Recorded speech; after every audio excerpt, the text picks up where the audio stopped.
Assalamualaikum warahmatullahi wabarakatuh. Selamat datang di video presentasi kelompok Dahlia. Materi tentang landasan yuridis lingkup standar nasional pendidikan pada jenjang pendidikan dasar. Berikut adalah nama-nama kelompok Dahlia.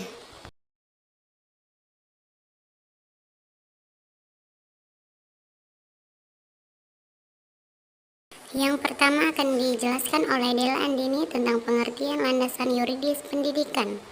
Assalamualaikum warahmatullahi wabarakatuh. Perkenalkan, nama saya Dela Andini, NPM saya 201434174. Pengertian dari landasan yuridis pendidikan. Landasan yuridis pendidikan adalah seperangkat konsep perundang-undangan yang menjadi titik tolak sistem pendidikan Indonesia, yang menurut Undang-Undang Dasar 1945 meliputi Undang-Undang Dasar Republik Indonesia, Ketetapan MPR, Undang-Undang Peraturan Pemerintah, Pengganti Undang-Undang, Peraturan Pemerintah, Keputusan Presiden pelaksanaan lainnya, seperti Peraturan Menteri, Instruksi Menteri, dan lain-lain. Terima kasih.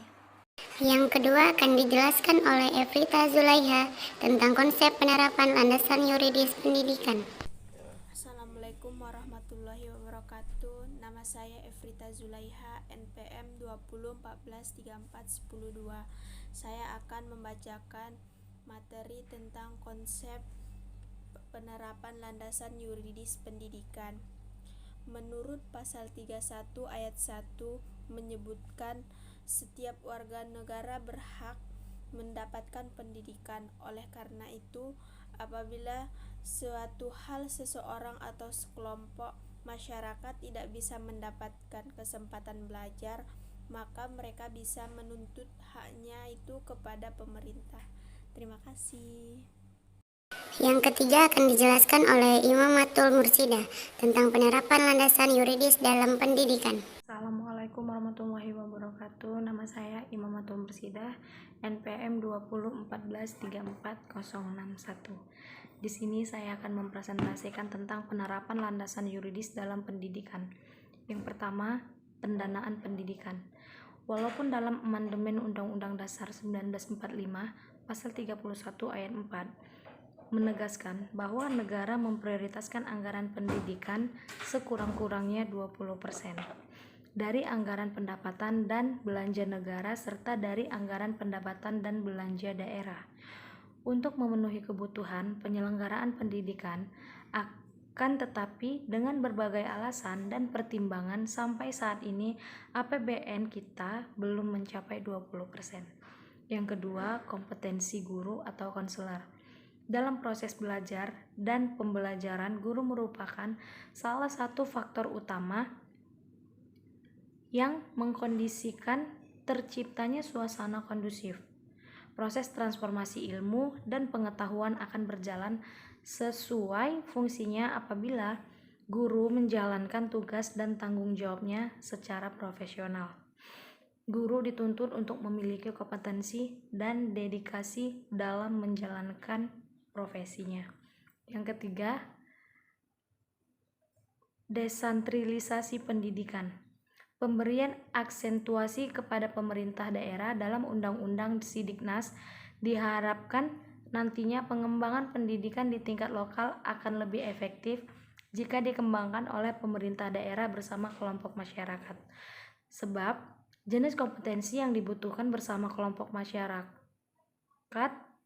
masing-masing daerah berbeda satu sama lain.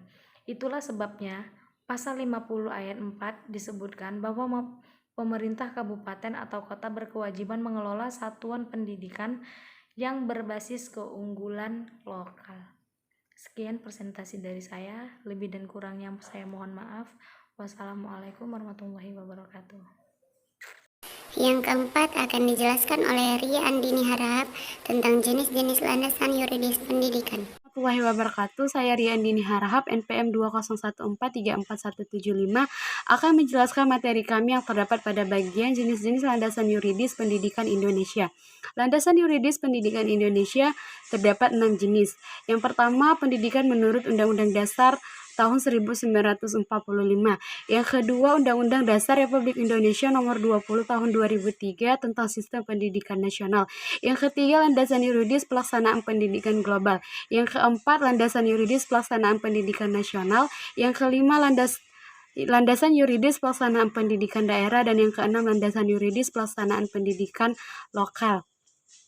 Nah, masuk kita pada tahap yang pertama, yaitu pendidikan menurut Undang-Undang Dasar tahun 1945, di mana pada pembahasan ini telah diatur Undang-Undang Dasar pasal 31 dan pasal 32. Yang tahap kedua yaitu Undang-Undang Dasar Republik Indonesia Nomor 20 tahun 2003 tentang Sistem Pendidikan Nasional, di mana pada pembahasan ini telah diatur oleh Undang-Undang Dasar pasal 1 ayat 2 dan ayat 5. Tahap yang ketiga yaitu landasan yuridis pelaksanaan pendidikan global, di mana pada pembahasan ini telah diatur Undang-Undang Dasar pasal 50 ayat 3. Tahap keempat, landasan yuridis pelaksanaan pendidikan nasional, di mana pada pembahasan ini telah diatur oleh Undang-Undang Dasar pasal 31 yang telah diamandemen. Masuk tahap yang kelima, landasan yuridis pelaksanaan pendidikan daerah, di mana pada pembahasan ini kita lebih menekankan arti dari demokratisasi. Dan tahap keenam, landasan yuridis pelaksanaan pendidikan lokal, di mana kita sebagai pendidik atau sebagai guru lebih memberikan pendidikan atau pengajaran berdasarkan masyarakat lokal tersebut. Terima kasih. Dan yang terakhir akan dijelaskan oleh Rida Oktaviani Haryadi tentang landasan yuridis dalam pendidikan sekolah dasar. Assalamualaikum warahmatullahi wabarakatuh. Nama saya Rida Oktaviani Haryadi. NPM saya 201434162. Nah, di sini saya akan menjelaskan materi mengenai landasan yuridis pendidikan sekolah dasar. Sekolah dasar. Jadi, sekolah dasar itu merupakan salah satu pendidikan pada jenjang pendidikan dasar yang dilaksanakan dalam kurun waktu 6 tahun. Nah, di Indonesia ini ada beberapa macam jenis pendidikan yang diselenggarakan baik oleh pendidikan milik pemerintah atau yang biasa kita kenal sebagai sekolah negeri maupun yang diselenggarakan oleh sekolah swasta. Di Indonesia ini, pendidikan sekolah dasar itu berpijak dan berpatokan pada peraturan perundang-undangan untuk dijadikan landasan yuridis atau hukum. Ada 3 peraturan perundang-undangan di Indonesia ini yang dijadikan landasan yuridis dalam menyelenggarakan pendidikan sekolah dasar. Hal ini dilakukan baik dalam satuan pendidikan maupun dalam kerangka sistem pendidikan nasional. Adapun peraturannya yaitu yang ke-1 itu ada Undang-Undang Dasar tahun 1945. Yang kedua ada Undang-Undang Republik Indonesia Nomor 2 tahun 1989. Dan yang ketiga itu ada Peraturan Pemerintah Republik Indonesia Nomor 28 tahun 1990.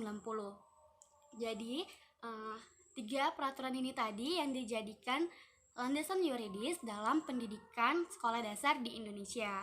Sekian pemaparan materi dari saya, lebih dan kurang saya mohon maaf. Wassalamualaikum warahmatullahi wabarakatuh.